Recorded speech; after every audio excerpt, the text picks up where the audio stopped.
E3 2011. This is Skyrim. It looks beautiful.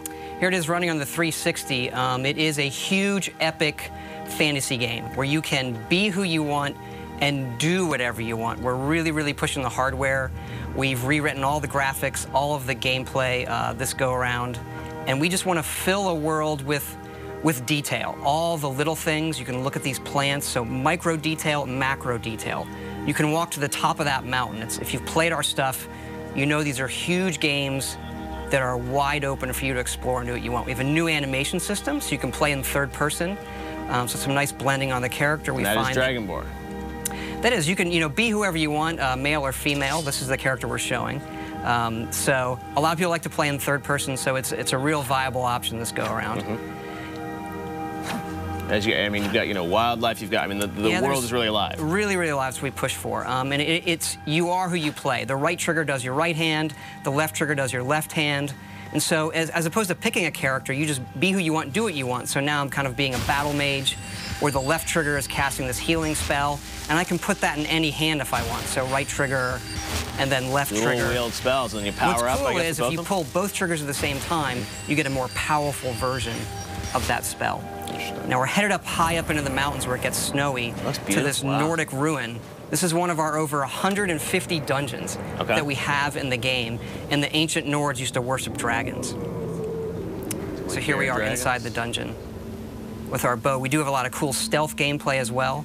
So we really want to pay off on all of those different styles of gameplay, whether it's stealth, melee, magic.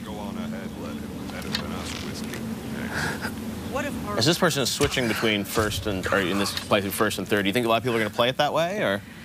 I prefer first person myself, but I notice a lot of people just like to run around in third person. You can also dual wield swords. Okay, wow. Actually, you can dual wield any one-handed weapons. And you'll see me use a shout here. It's one of our magic powers you can do. There are a lot of shouts throughout the game, right? These dragon shouts? Yep.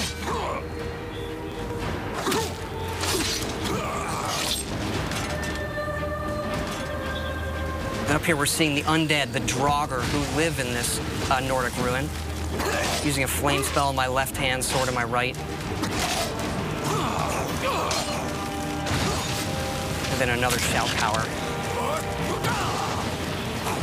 And how do you gain these shout powers throughout the game? You'll see some of that coming up, actually. But you learn the words, and then you have to unlock the ability to use them. So you learn these words of power in the dragon language.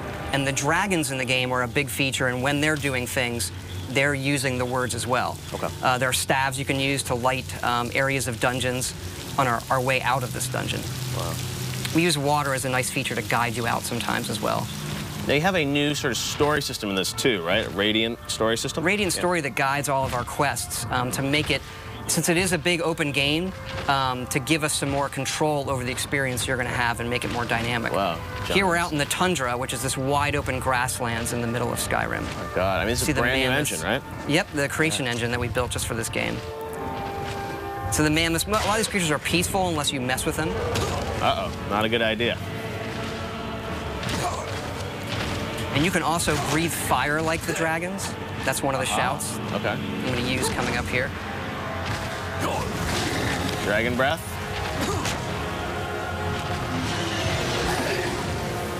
Aha. And dragons can attack anything. They're dynamic creatures. We don't script them. So when we're playing the game, we don't know what they're going to do often. They are these big boss fights that are dynamic and interesting in ways that we've never experienced in a game before.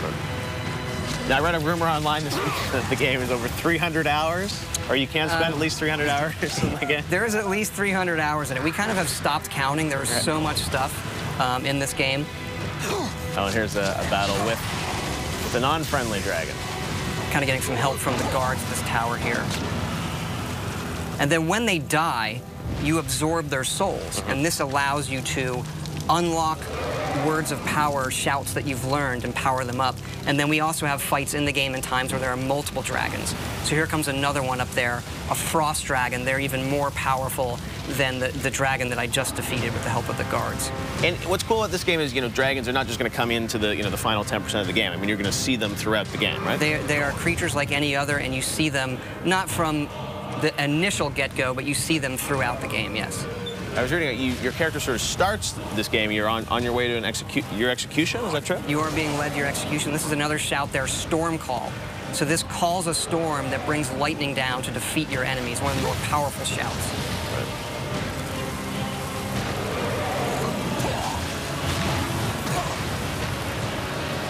And then once the dragons get hurt enough, they can't fly, and they'll either land or they'll crash.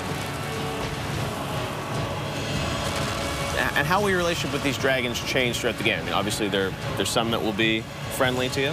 I don't want to quite spoil it yet, but they all aren't out to destroy the world. And why they're back and what they want is part of the mystery of the main quest in the game that you're going to uncover. Wow, very cool. Justine, are there any questions from fans for Todd? I have a question here from Jerry V on Facebook. Says, love the guilds in Oblivion. I wonder if the fractions are going to return. Do you think it'll happen? We do have factions returning. Our three main factions are the College of Winterhold, which is like for the mages, the Companions, which is our warrior guild, and then the Thieves Guild, of course. Right. Very cool. And there's the beautiful Skyrim logo, and the date we know is going to be 11/11/11, which is coming out in November. Very cool. Justine, any more questions? Let's see, Player22 on Twitter says, loving the new engine. Can't wait to see more. Curious with how many environments they will have in Skyrim.